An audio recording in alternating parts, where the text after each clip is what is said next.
Hi, everybody. Welcome to the Danter Banter. We're live.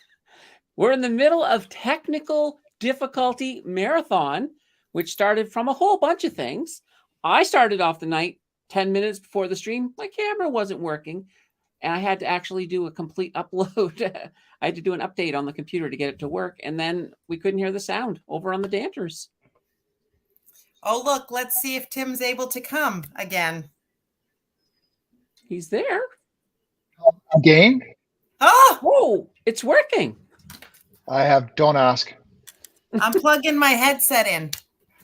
What? Holy banana bread. We got this thing going. Well, the good news is we only have to fill 45 minutes. Well, welcome everybody. We weren't even sure that this was going to work. So this is awesome. It's good to see you, everybody. Marie Claude's in the house, Esther, Jill, Gary. This is amazing. I hope you're all doing well. Candace, how are you? I haven't talked to you in weeks. I'm doing fantastic. I'm doing fantastic. I think I know why we had these difficulties tonight. Why? ChaosGPT doesn't want us talking smack about it. Oh, gosh. Oh, gosh. There's Chris is in the house. How are you, Chris? Well, you know what? There's so much to talk about. So I heard there was some financial news that got dropped today. What was it? The inflation report? Is that what came out today? Well, two different things. First of all, the Bank of Canada had their rate hike today. And once again, no rate hike. So good. We're sticking at 4.5, which is great. Now, on the 18th, we have the Canadian CPI that will drop, and we'll be able to that'll really tell us if they're going to stay the course, which is, what we kind of want. The US CPI, that dropped this morning. So core was pretty much as expected, but straight up CPI was about 0.1 above expectation. So really nothing exciting. So the market really didn't panic, and it didn't get elated from it because it was kind of right what everybody thought it would be. I also heard that Bitcoin crested 30,000. It did.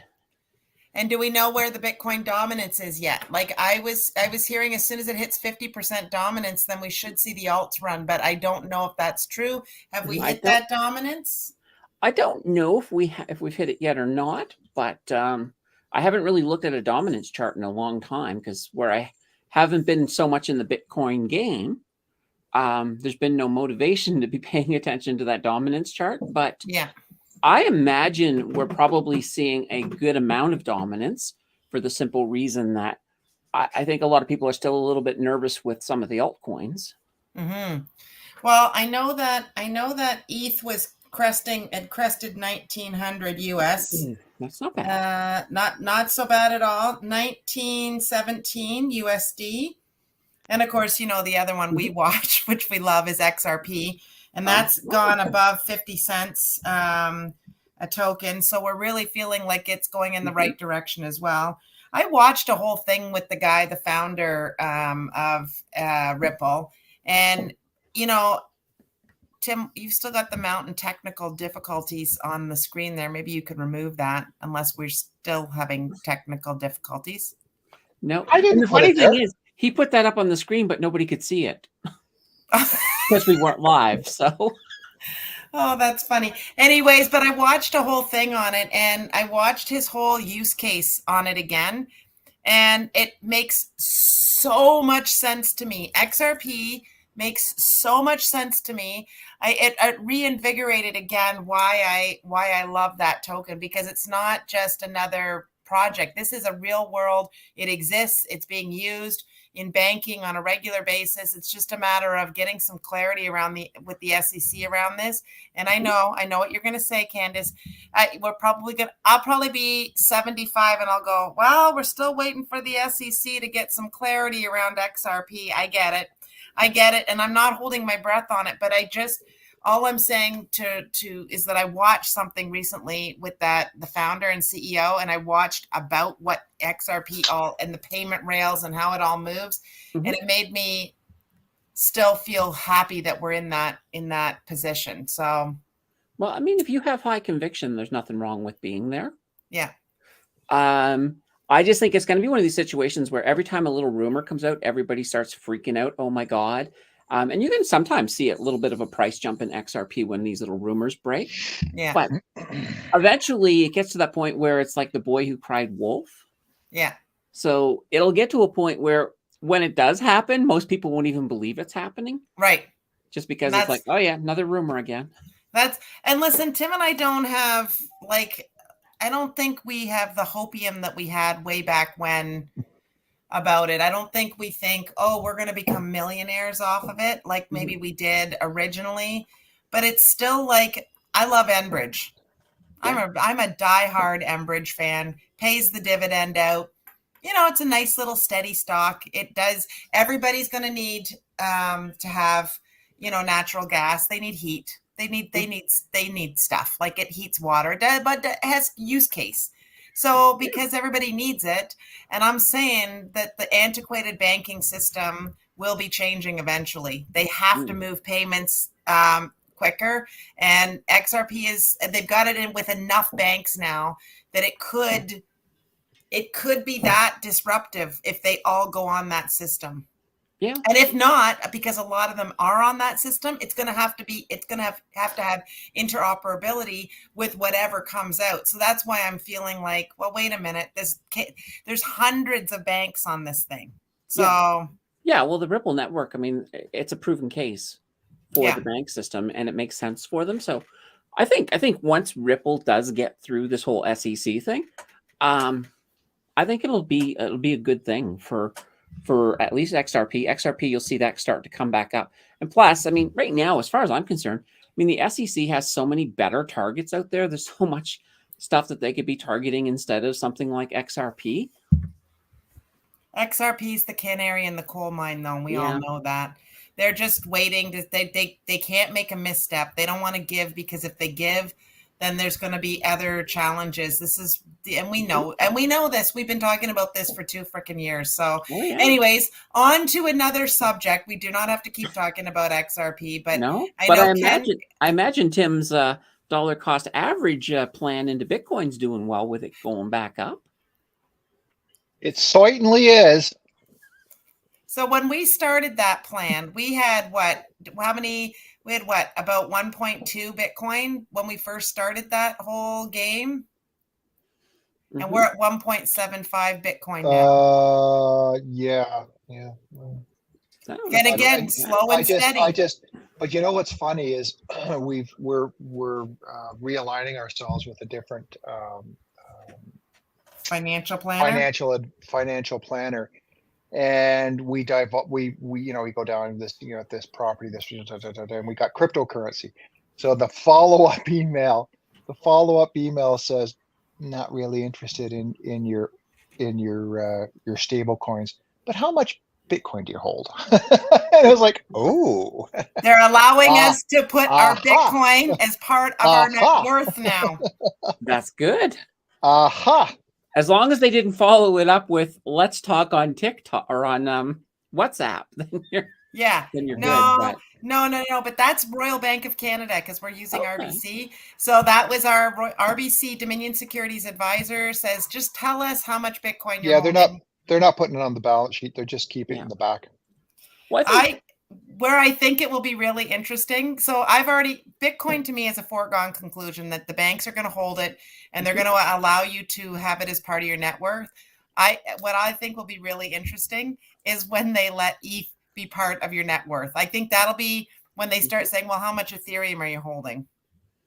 Yeah, understand. Well, I think part of it too is a lot of the beef that a lot of the financial institutions had with Bitcoin and with crypto in general it wasn't even so much the coins. It was a lot of these exchanges, the ones that were lending them out and giving you interest, because they were kind of skewing the game and they were kind of playing a shady game as well. Yeah. And I think the banks and, government, everybody's had some issues with them. Now that those things are starting to fall by the side and they're kind of disappearing, it's kind of making Bitcoin look a little bit less seedy.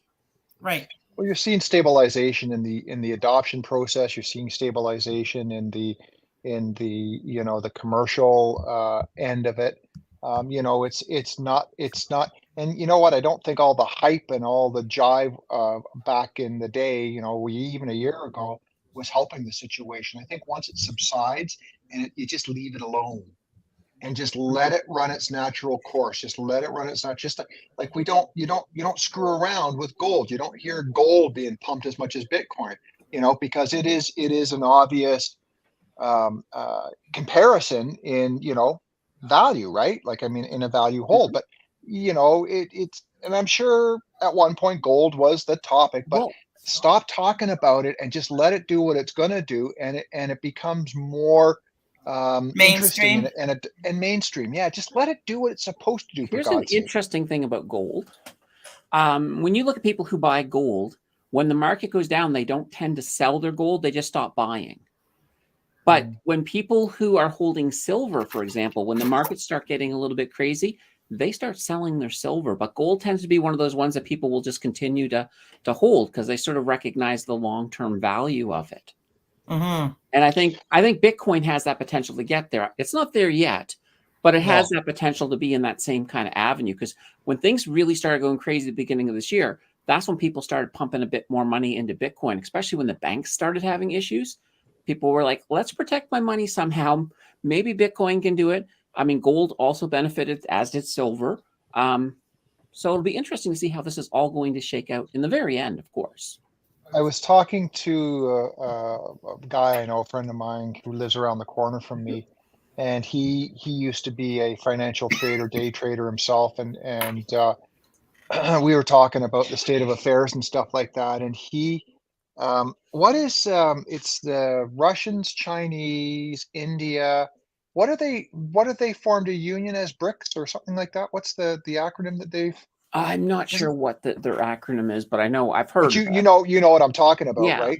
And how they're now becoming they're trying to overtake the US. They're trying to go, and he said, look at the amount of gold that they're amassing right now. Yeah. And it's just incredible. He said he wouldn't be surprised if one in the near future, what term that is, I don't know, that gold goes up to $8,000 an ounce. Yeah. Well, Jill mentioned that it's brick. So BRIC. Brick. Okay, Yeah. brick. I mean, just Yeah, recently. and we should be worried about these people, apparently. Well, there's a lot of interesting things happening. Like you take China and Brazil, they recently just created their own trade deal system where they're no longer trading in American dollars. They're trading in their own currencies with each other. So they're sort of pushing away the American dollar. So eventually, if enough countries start doing this, the American dollar won't be the world standard. Well, and his wife said to him, hold on. They're doing this because of what the United States and Canada want to do, and have it only dealing with partners in NATO for import and export. Remember, that's what the whole thing was when Biden came to Ottawa. That's what that was about. Yeah, well, that's not the best idea. Because as soon as you start trading within smaller groups of people, you sort of limit things. So the whole idea is they want to trade with countries that have the same ideology. So they don't want to deal with they don't want to do any kind of deals. They don't want to do any kind of deals with countries that allow the rape of women, the beating of women, that kind of stuff, right? So they want to disassociate themselves with countries that are, treat humanity different. Right. Well, that makes sense. But when you say I'm only going to trade with NATO because only NATO have all of the good ideals, there's going to be countries outside of NATO that are not beating their women and that are not, abusing human rights. So you might want to, I would think personally that it's like if a country's doing that, sure, you may not trade with that country or, maybe make a list of countries, but, to sort of narrow it all the way down to NATO, to me, that's going a little bit too narrow. It's not narrowing it right down to NATO, but it seems like all the NATO countries are like-minded. So if there are other countries, then obviously they would do business with them. Do you know what was interesting, Ken? I was at the Restaurants Canada show yesterday, and I sat in on a seminar that was done about single-use plastics, and because the Canadian government has banned them, like we still have some in our building. We're just trying to move out the inventory, and once it's gone, and it's complete ban by the end of this fiscal year. But it was interesting that all these people that are very interested and very, very, very passionate about doing the right thing they aren't willing to pay for it. So my point on this all is, you know, because the one girl that was on the stage, she went on about all these things that we should be considering.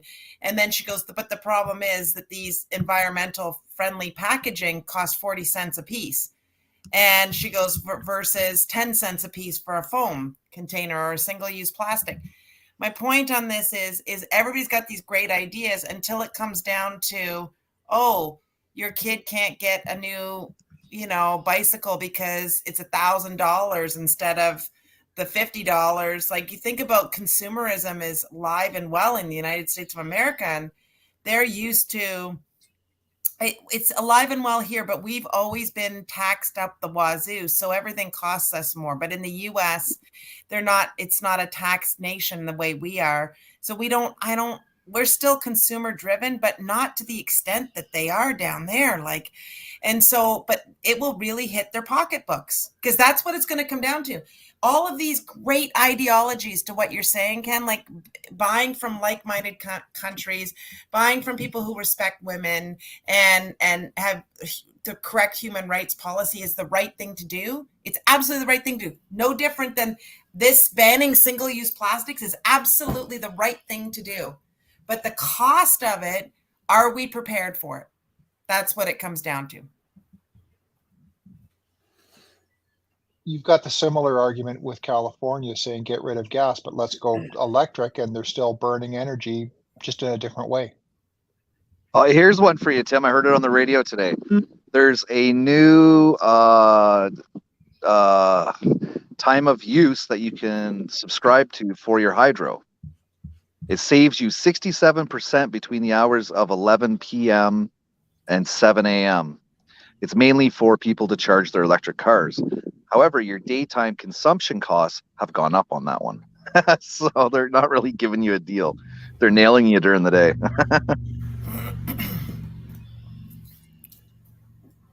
It's ridiculous. It's so anyways, lots to talk about. Okay, what's going on in your world, Candace? What's going on in my world? Yeah, a lot of different stuff, I guess. Let me see. What have I been doing recently? More or less, I've been plugging along, doing my thing, getting my videos out. I've been really connecting with a lot of people over on Blossom. So that's one of those things that I keep mentioning to people. What is it? Tell us what Blossom is, because I don't know what Blossom is a social media platform for Canadian financials. So basically, you can go over there. You have the option to connect your portfolio if you want. It won't show people the money value, just percentage value. So if people want to go over there and see, for example, what I'm holding, they can go, they can take a look, they can see my thing, or they can go and they can post their portfolio and I can look at percentages and, you know, maybe give advice, or somebody else can. So, you know, there's a few different, well, most of the big Canadian YouTube financial people are over there. Everybody from Brandon Beavis to Canadian in a T-shirt to myself. So it's pretty good there. And I've got one of them little check marks because I'm one of their ambassadors. So, Aww, that's amazing. No, it was kind of cool. I actually had a conversation with Brandon Beavis about it, and you know, okay. So tell us about that. What about Brandon? Yeah, just a second, Tim. Is that you? Can you put yourself on mute there, babe? Don't know who that was. It's all staticky. I heard that little bit of noise. So yeah, no, basically, one day I just opened my email and there was an email from Brandon Beavis there, and I was like, you know, and he was like, "Hey, I'd like to really get a chance to talk with you. I've been looking at your stuff, and you know, I think that you'd be a really good fit for the team over here."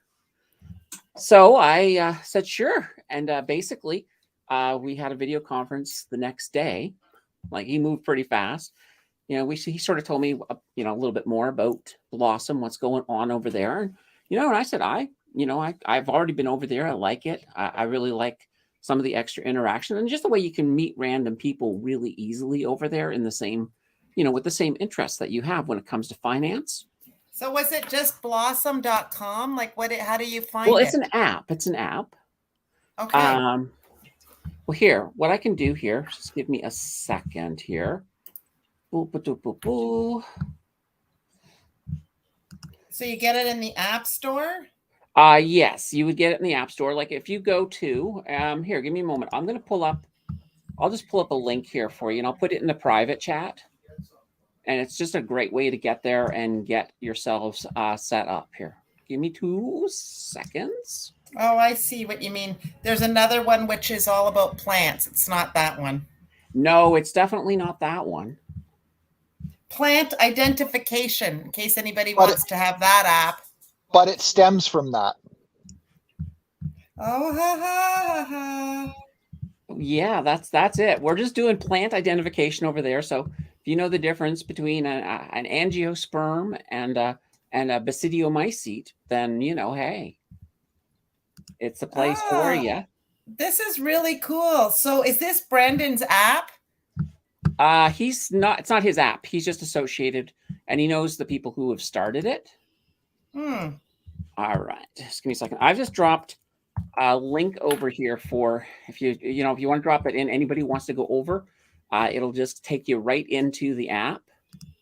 Now, I will say, this is my link, so it lets them know that people are listening to me talk about Blossom and heading over there.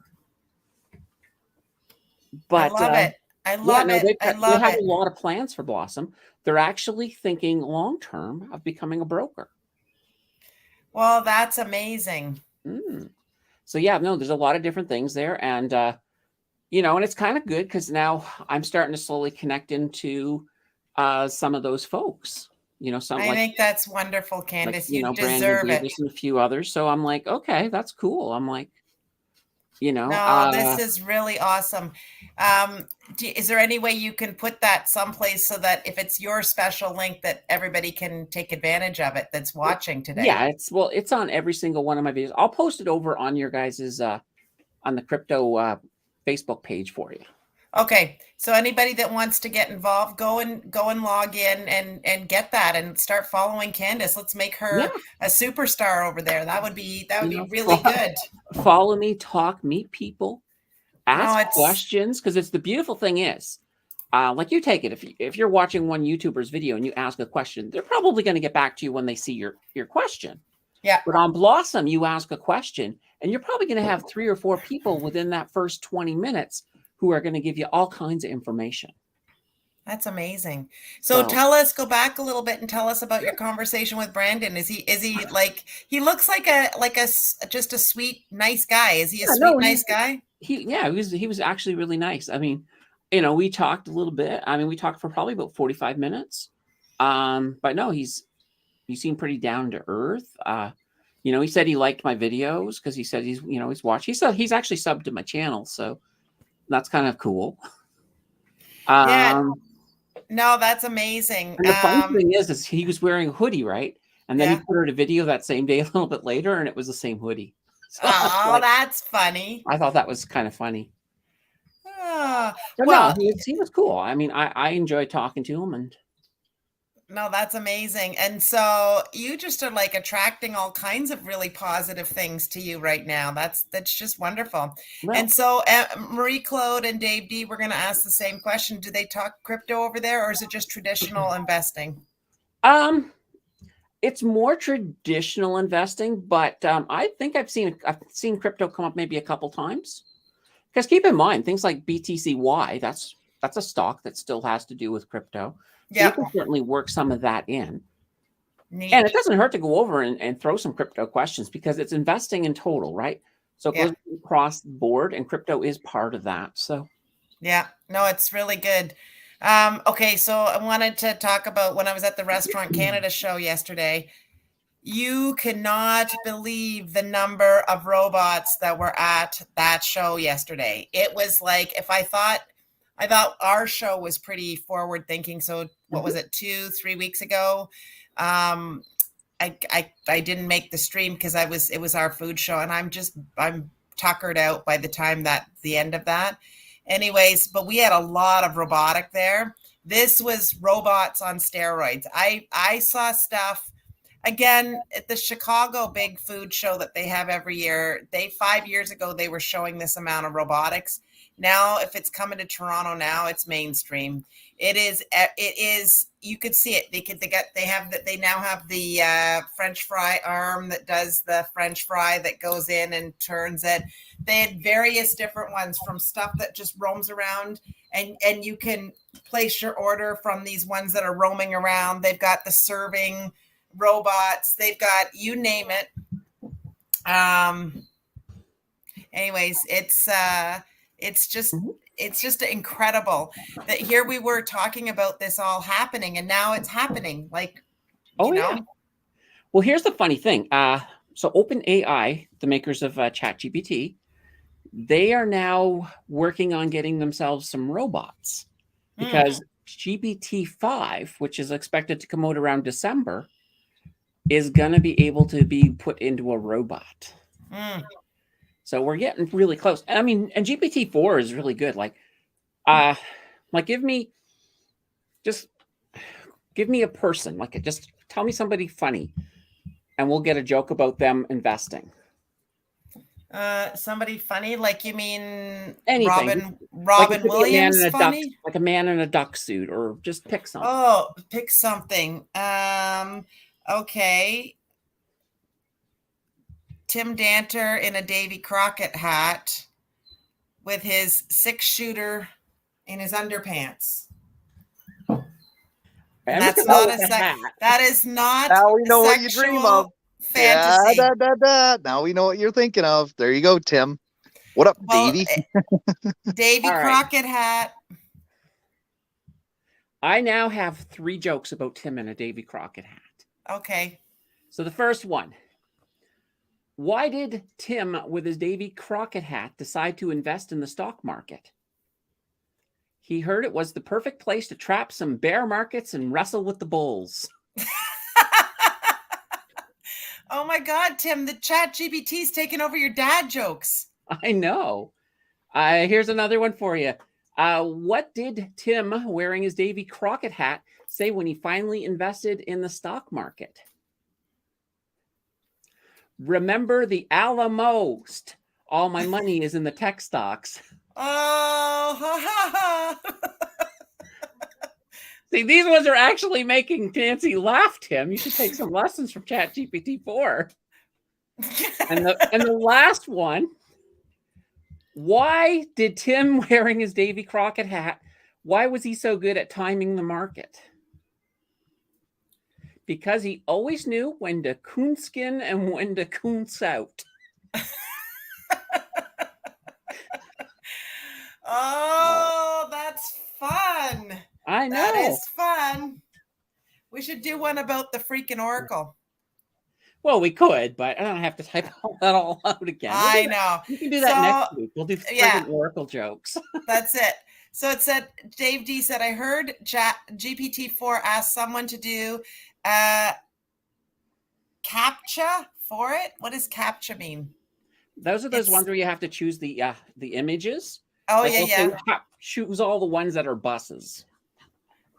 Oh, yeah. And it said it was visually impaired. Yeah. That's not asking me to tell you guys about a crypto thing, but I'm not sure what she's talking about. The thing when you ask GPT-4 to give me like an investment. Oh, yeah. Jill wanted an idea on how to make money really fast. So I asked ChatGPT-4 and it said she should invest in crypto. That's awesome. Well, actually, Bitcoin more specifically, but. That's awesome. Well, let's see if ChatGPT is right. So, okay, I want to talk about something a little more serious. ChaosGPT? No. Oh. I want to talk about, and maybe Candace, this is something for you to do a series of videos on this. I'm not sure, but we just came tonight from going and having a look through some different options for our retirement down the line. Okay, so making an assumption we're all going to live in our homes forever maybe isn't the best assumption, because if your health isn't absolutely picture perfect, you might not be able to live in your homes forever. So we starting to investigate a little bit about that. And it's sort of astounding if you haven't done it. And most people won't. This is why most people don't write a will. They don't want to think about their mortality. They don't want to think about aging. They don't want to think about all that stuff. But if you want to, retire down the line into something halfway decent, having a monthly income of $5,000 is not going to cut it. It's not going to cut it. And so, I know that there's all kinds of free webs, like you can go on to Royal Bank, you can go on to TD Bank. They can tell you, you can plug in how much money you've got, and then it will, and you can even add in the OAS and the CPP. You can add all that stuff in and it will tell you how much you have monthly. But if you need to get some kind of a care for the end of life, now we're not talking long-term care. Long-term care is government subsidized. So they will look at how much money you've got and they will subsidize that. I don't foresee that going away in any way, shape, or form. But it's the mess. The baby boomers all getting there. No, but it's the messy in the middle. It's the messy in the middle. And there's actually a book written that I was recommended to me called The Messy in the Middle. And it's a bit sobering. Like, I was a bit emotional tonight doing this activity, and I was looking around, and you stand and of course nobody wants to think of themselves going into someplace substandard. Like, everybody wants to be someplace where somebody's going to care. They're going to give a shit about you. You know what I mean? Like, so that costs money. People that are going to care about you cost money. So it's like, I don't know whether or not there should be a few videos about this and guidance on, like, how much are you going to really need? Like, getting a cross segment of different places for that messy in the middle. Yeah, no, I would definitely agree with you on that. I think there's a market out there for a lot more of retirement content. Now Jill was mentioning about like this OAS video. Like, I did, I'll be very honest. I did this OAS video. It was a throwaway video, because I had done the CPP one. So I said, okay, I'll do an OAS GIS one.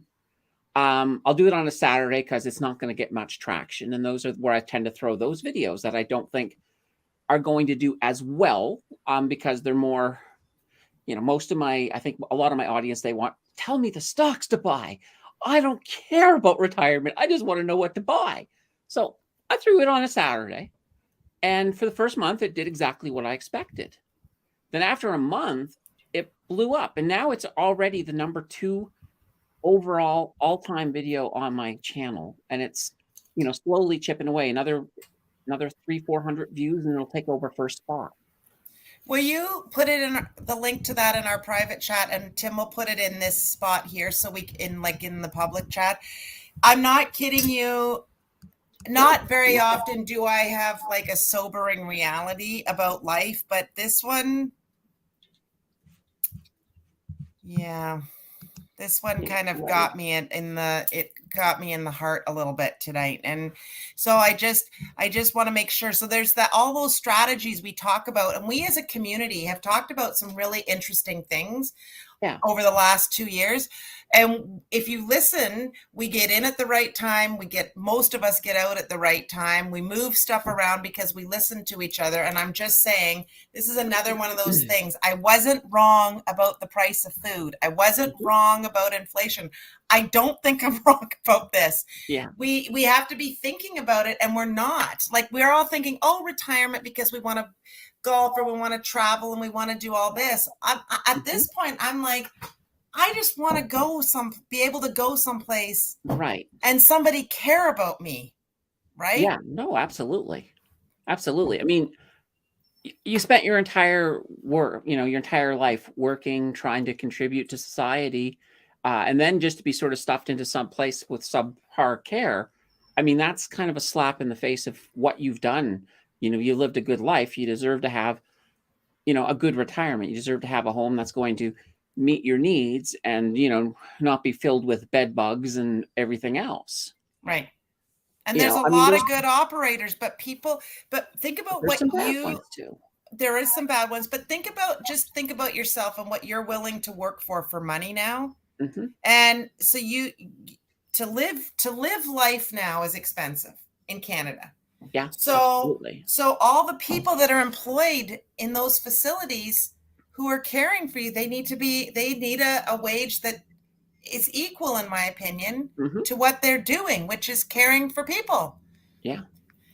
I don't know. It was really interesting. So some of the little strategies you've talked about in the past, like your CPP, if you're in Hmm. good health, hold off. Don't take that right away. That is a strategy. And if people don't Yeah. know to not do that, they really need to think about that. Right. Try not, Except for, unless you're sick. well, no. Here's this other little thing. If you have other income coming in to the point that boosting up your CPP by delaying it will all of a sudden cause you to miss the threshold for the GIS, then you might be like, oh, if I take it a little bit earlier and keep that amount down. Now, this depends on, like, usually this is if you have other pensions, like you have a good pension coming in from your work that you had. Yeah. Because like your OAS doesn't count when you're looking at the threshold for GIS, so that doesn't count. There's a lot of things that don't count. Anything coming out of your TFSA doesn't count. Right. Now, the stuff coming out of your RRSP or at 71 when it's turned into an RRIF, that does count. So you have to sort of play a little bit with the math, and that's Okay. kind of But Candace, can I ask a question about that? Yeah. The RIF, you can play around with the amount that you take, can you not? Or is it your money moves into the RIF and then it just pays out as it pays out, or can you adjust that payout? there's a minimum that comes out. And initially it starts off small, but it gets a little bit bigger as you go. It starts off around 5%, roughly 5%. So it's probably 5 point something. That's going to come out in your first year. You can take 10% out if you want. Right, So you but can then you're take more paying than on that. it. But that's all going to be income. So it's that situation where you sort of have to look. Like, here's the thing. Your priority when it comes to your registered accounts is your TFSA should be your priority. That's because that's going to be the part what's going to be generating. That's where you want all your passive income stocks, because those are going to be generating income that's not going to count. So and here's that funny thing. A lot of people, when they're developing their TFSA, when you're younger, you want some of them growth stocks. You want to be growing the size of your TFSA. As you get closer and closer to retirement, you want to be transitioning those to the passive income stocks. So by the time you retire, you don't want to be pulling stuff out of your TFSA. You're pretty much going to have it just stuffed with money producing goodness. So it's going to be giving you a nice little income that isn't going to count. It isn't going to hurt your OAS or your GIS. You're not going to be worried about clawbacks. And that's going to help create a more comfortable lifestyle. See what you just said there, Candace? That you need to do a small clip about exactly what you just said. I actually have a video planned. I think it's going to be before the end of April on that. Perfect. It's basically how to transition into the retirement TFSA. That's basically what the topic is going to be. But even it's good advice for the young people watching, but for any age watching, because that is really good knowledge.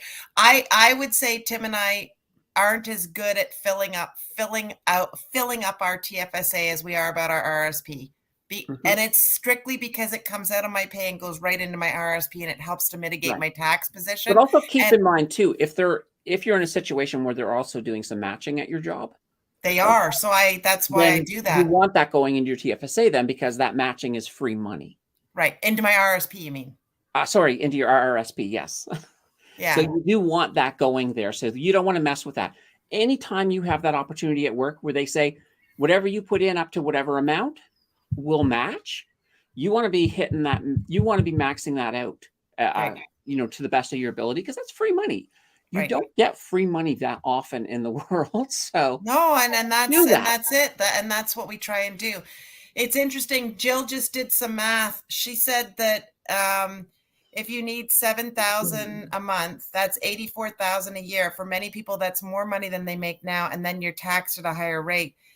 I know, Jill. This is this is what I'm saying. This is the scary thing that I'm saying. Now, I will preface this by saying that the province of Ontario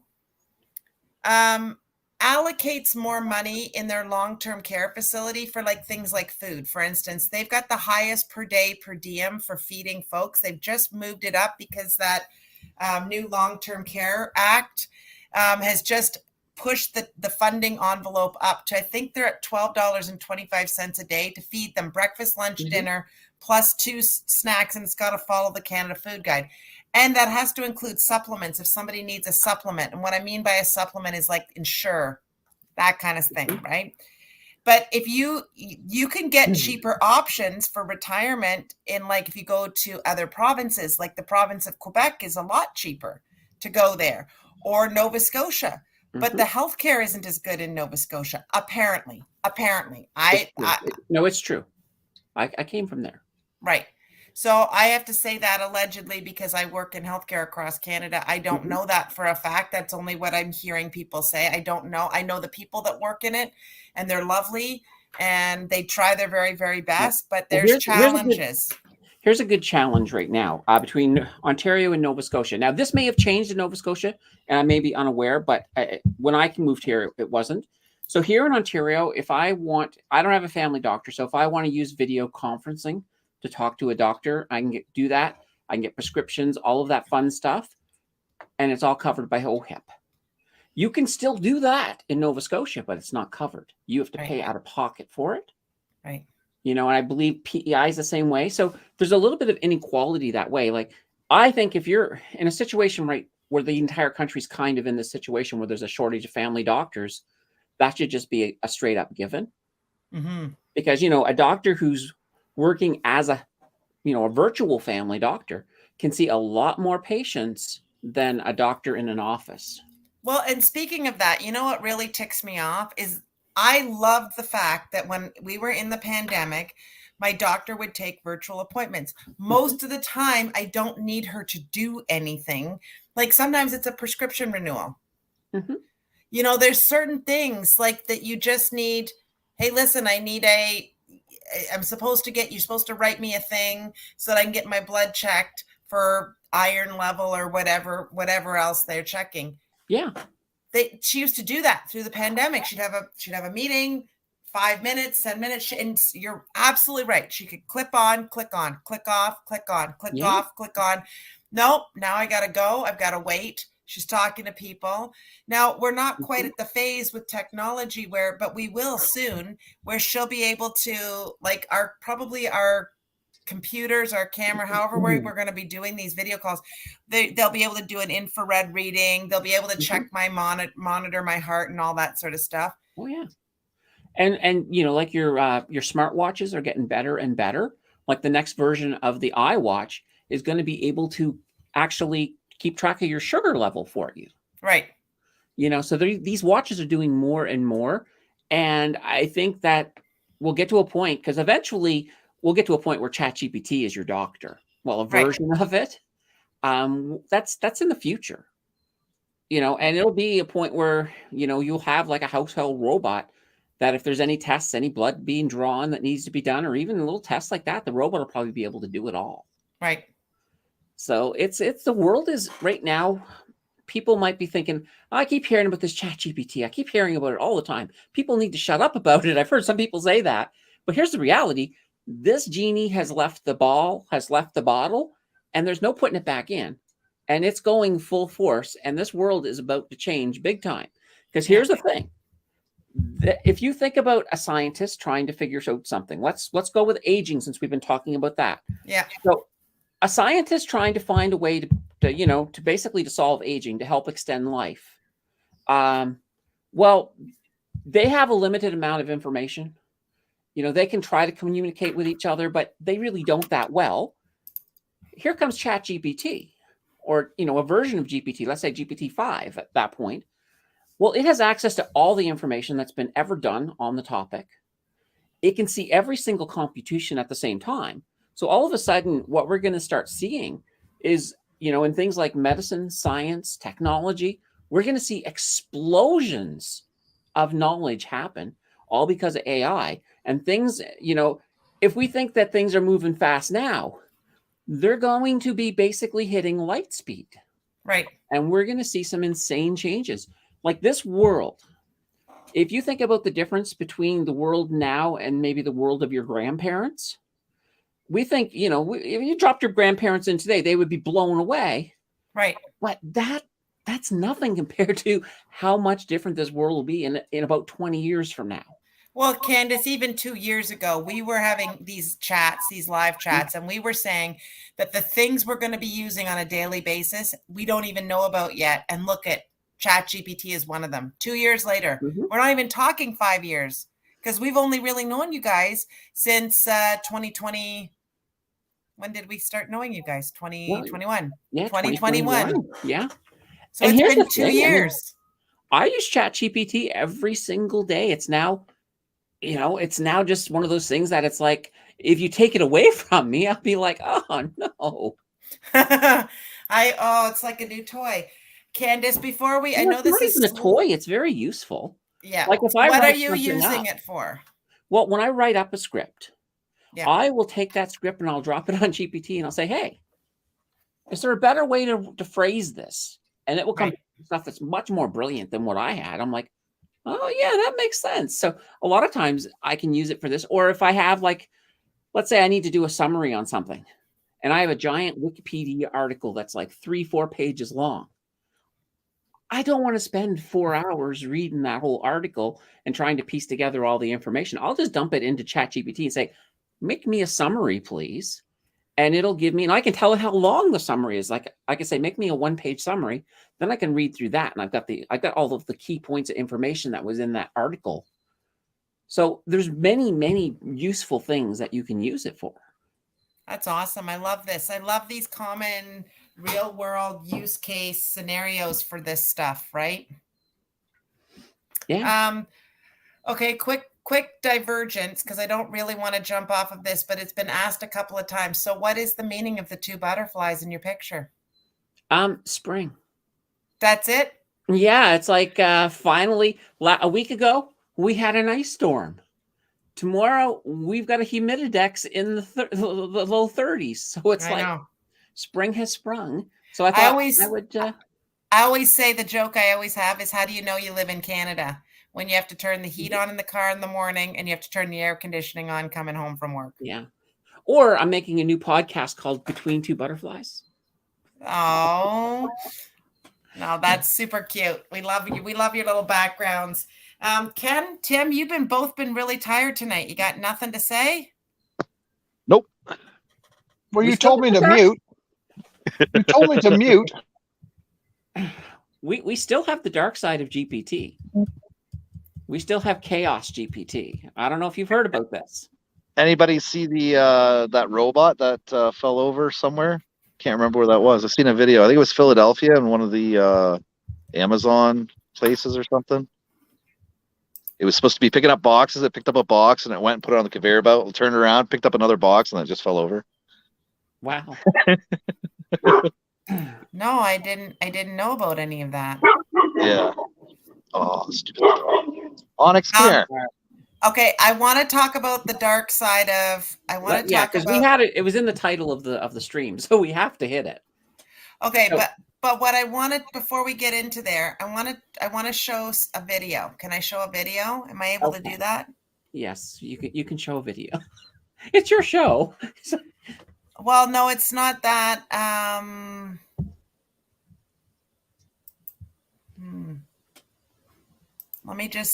Let me just see. Share.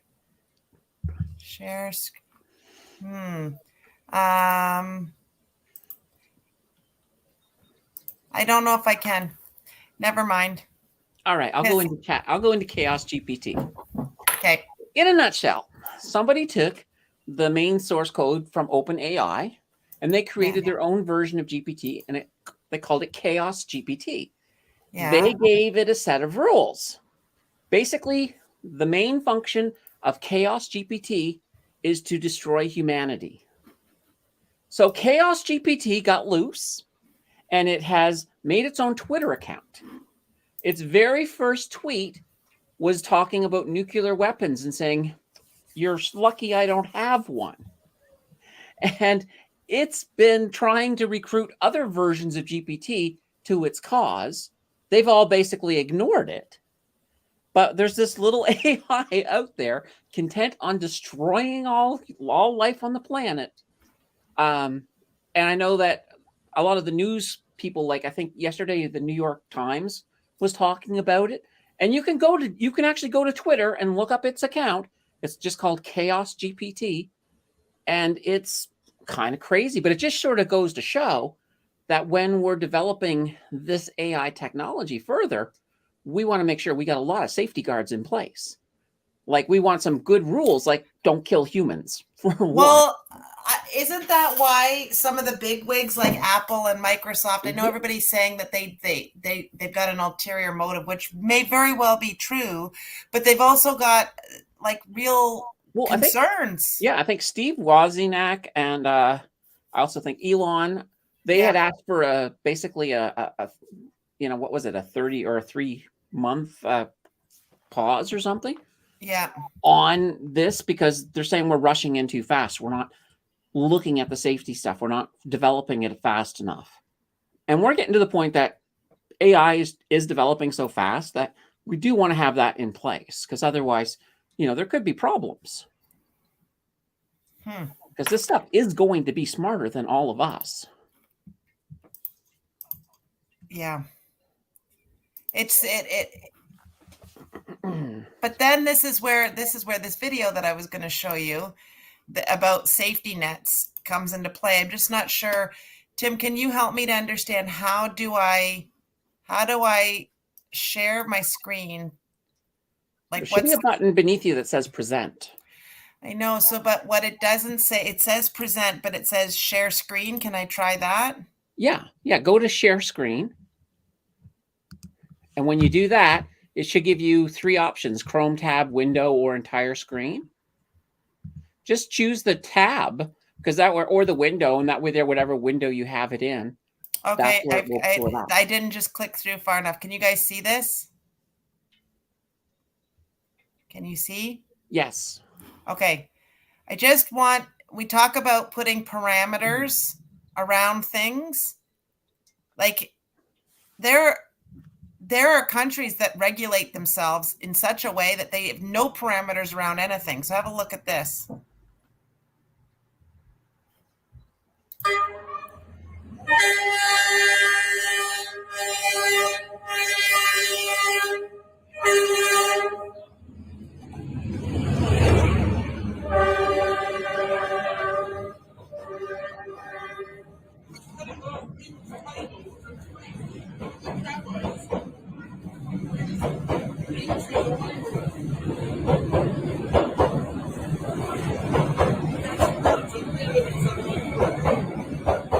It sort of feels like a training video.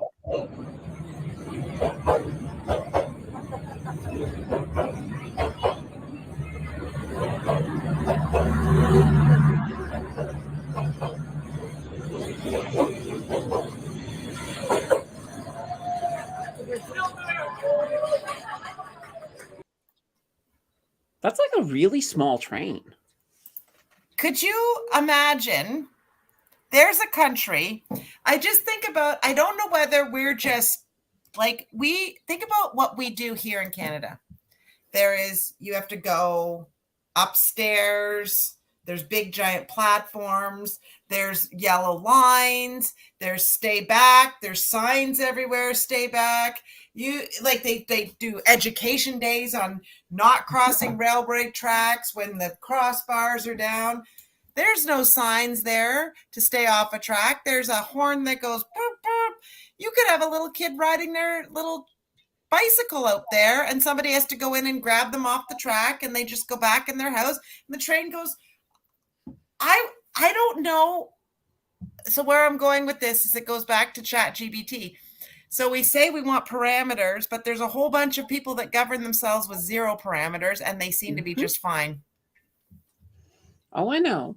But I mean, we have to think about the fact that once ChatGPT or once GPT or once AI gets to the point that it comes to like its own consciousness, because that's where it's heading. You're going to have conscious machines. At that point, we want to make sure that it's well within their code that we don't have like a robot uprising. We don't have a Terminator type scenario. You know, what was the movie but with Will Smith? Was it I, Robot? iRobot, yeah, and it had rules, but of course those robots found a way to break the rules.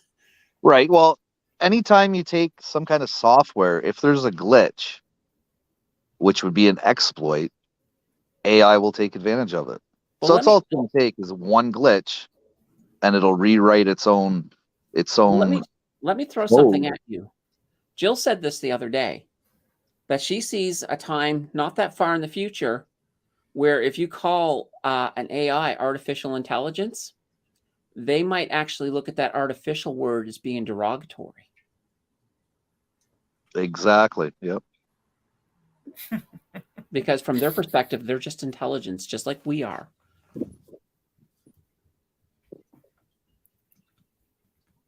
Is that when the robot kills you? Is when you've used something that's derogatory? I don't know. Hopefully not. That's when the guns come out. Like, Do we now have to have pronouns in front of that now too? I don't know about pronouns, but okay, but think about this. I mean, you just had Governor Ron DeSantis, who created like the craziest gun law in the state of Florida. Like, I think it's something about you don't even have to have a permit to get the gun, and you can carry it around openly. Can you imagine? You got these robots that have guns. They don't like what you have to say. Poo poo, gone. You are gone. You don't want to go down the DeSantis rabbit hole. He's doing so many things that are wrong that it's insane. Like, and what other things? A robot's not going to kill you with a gun. What kind of things? Yeah. What else is he doing wrong? Well, he doesn't want any kind of sex education taught in schools anymore. At all. What else is he doing? He's pulling. Did he give a reason why on that? I don't know why, but if you look up all the bad things that DeSantis is doing and is trying to do, he's coming out as a very big fascist. So I don't know. It's an interesting thing about not wanting to teach sex education in today's day and age, when there's more access to sexual information because of the internet than we ever had access to. Like, I remember sneaking with friends into the section in the school library where the National Geographics were, because somebody was going to show you some pygmies that had no tops on. I remember it as clear as day. That was a thing. They used to take you into the back, and it was like you got to be in the cool club when you got to go back into the section where somebody showed you the National Geographics with the exposed breasts. And anyways. And little did they know, if they had just gone into medical textbooks, they could have seen completely naked people with just little black squares over their heads.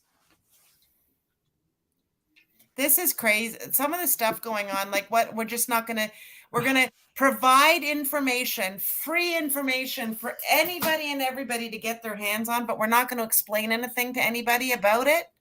Well, you see, and that's the one danger, is if you think about it, as AI does more and more for us, we're not going to be able to do that stuff for ourselves anymore. People will forget how to research things. People will forget how to learn things. It's like, what? I just have to ask my AI. My AI has all the information. I'm ready to go. You know, school will be, it'll almost be, I imagine somewhere in the future, school is going to be they're going to be training you how to ask the right questions to your AI to get answers, opposed to, you know, hey, let's go look up this thing. Well, I mean, look at, like, you guys are older, so you guys know what the Dewey Decimal System is. Yeah. Well, I bet you if you went out and you talked to 10 kids on the streets, 15 to 16, and asked them, do you know what the Dewey Decimal System is? They'd probably look at you like you had an extra head on your shoulders. Right. Because, you know. That's how we found library books. Because that's what the internet kind of killed that part of the library. And AI is gonna kind of eliminate a lot of other stuff just from the simple fact that now everything is easy. You know, a kid now doesn't have to write an essay on, on George Washington. They can just task ChatGPT to do it for them. Right. And we're getting to the point too where you'll be able to ask ChatGPT. This is what you can. Well, this is something you can do now. If you take a sample of your own writing, Yeah, and show it to ChatGPT, then you could say, okay, now I want you to write an essay on this in the style of that handwriting I just showed you. And they will. So like if I did it, there'd probably be a holy banana bread in Right. that essay that ChatGPT would throw in. No, it's totally true. I write in as I'm thinking, and then I have to do a lot of edits on the back end. I have to go back in and slash half the stuff out because I type as I'm thinking. Yeah. So I mean, it's an interesting. Like you can even go now into ChatGPT and you could say, write me a poem in the style of Snoop Dogg, and it will write you a poem. And when you read it, it sounds like Snoop Dogg wrote it. Might even have a faux shizzle in it and some of them other colloquialisms that you would hear coming out of Snoop Dogg, for example. That's crazy. The first time we aired the ChatGPT, it was the night we had Chris Dancy on, and that was not that long ago. That was December. We're not even 6 months later, and look at now how. If you remember that night, I knew about it, and Chris knew about it, and the two of us were talking about it, and everybody else was like, "What's that?" What? Right. Yeah. But now everybody kind of knows about it, has heard about it. Yeah. No, it's crazy. It's crazy. So, okay, let's talk a bit more about predictions on recession. Do we feel like we're heading down that road? Like it's so the critics out there or the economists out there are all, it's a mixed bag. What are you thinking, Candace? I think we're going to see a mild recession. I imagine we're probably looking by the summer. Now, market-wise, I mean, I think we've already seen the bottom now. I'm beginning to really think that. Even though I thought the bottom would be coming in the spring, but it's hard to say. We might see a small drop at the beginning when they call a recession, but I think we're starting to move towards the bull market already. And that's I think it's going to be like a really sort of a longer slope up into the bull market. It's not going to be like everything going crazy up. I think it's going to be a slow climb, but that's not a bad thing. So, I mean, markets will look good, but some people will lose their jobs, but it won't be so bad. And a lot of it is because of the strong labor numbers that are still out there. They're propping up the market. And a lot of that is because of not being able to replenish all them baby boomers who've been retiring. So I think things are going to look good that way. And, and I mean, heck, we could all be wrong in that mild recession just doesn't happen. But I hope it does, to be honest. Just let's get it over with. Let's not have it always hanging off in the future. I'd rather just get it over with, sort of like ripping the Band-Aid off type thing. So I think it'll be very interesting as we head into the summer. But I think by the time the fall gets around, I think people are going to start feeling a little bit better about themselves and about, their situations. And I even think before the end of the year, we might even see our first rate cut. So that could be really interesting. Well, that was what I was predicting because we only locked in our mortgage for 1 year. We kind of took Gary's advice. He was talking about it. He had locked in his mortgage just for 1 year. And so we did the same thing, and we stopped the bleed basically because I was convinced that they're going to start to go backwards because really the governing bodies, so it's the Fed in the US or wherever, the governing bodies only have two mechanisms for manipulating the economy. They can change, they can raise or lower interest rates, or they can pour some money into it, quantitative easing or quantitative tightening. Either way, they can throw some money, they can throw some liquidity into the market to stimulate it, or they can pull it back. But they do that with lowering or raising interest rates. That's true. And I think with the U.S. Fed, I mean, it's a little bit different story in the States. They're going to probably see another 25 basis points at the next Fed meeting. So they're still going to keep going. But I think after that, there's a chance we could see them finally peter out to going, flatlining for a while. Right. But I do think you're going to see another 25. But the beautiful thing is the market's already starting to price that in. So it shouldn't really hurt the market too much. Yeah. But here's the beautiful thing. If the market prices in at 25 and we're all wrong and they decide to not raise the rate, then you're in for a very green day. And that's not a bad thing. Yeah. Well, this was a really good conversation tonight. I enjoyed this greatly. It was good seeing everybody. I don't get to come very often. Next week's going to be another one where I'm not going to be here. I'm in Grand Rapids, Michigan. Oh, fun.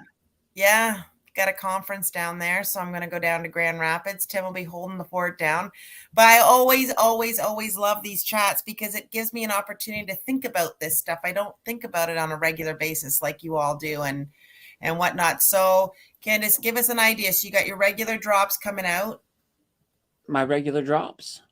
Talk about your video drops. Talk about what you regular got video coming. drops. Okay. Woo, I wasn't sure what you were talking about. Tomorrow, Nutrien. So Nutrien is...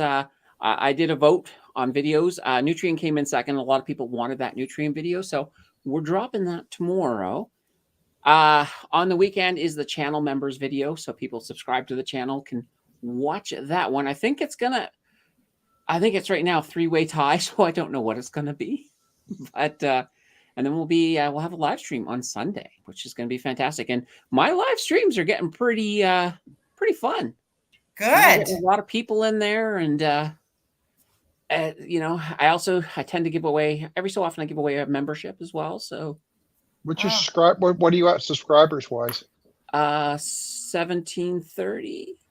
Look at you go! I love it. I love it. I love it. I love it. Yeah. If we get a chance, The next big group chat they're going to do for Blossom.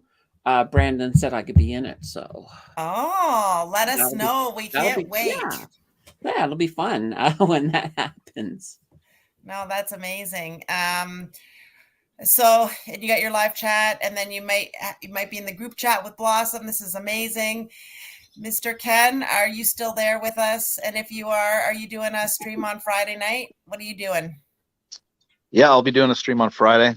Probably one on Saturday and possibly one on Sunday. I'm not sure yet. Oh, stream weekend. Yep.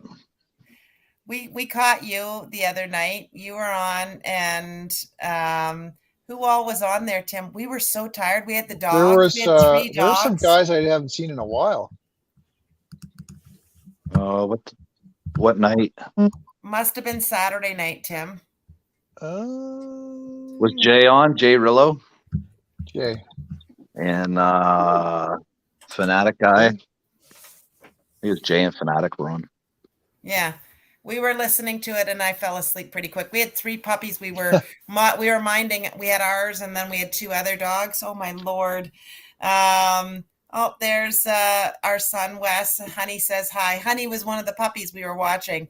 She was a little French bulldog. Oh my gosh, she was a pistol. She was full of spit and vinegar. We're not used to all that energy. Anyways, I'm glad I saw Dave D wrote and said he was happy he got off early because he could watch live. Dave, we're so happy you showed up. For everybody that stuck it out for the whole hour and 10 minutes, we're really glad you did, and we appreciate it so much. We love our little Wednesday night chat with you all, and it keeps us connected to the community and connected to the conversation, and it's just really important to us. So we appreciate it, and we want to let you know how much we appreciate it. So thank you guys so much, guys and gals, and we will see you same bat time, same bat channel next week. Bye, everybody.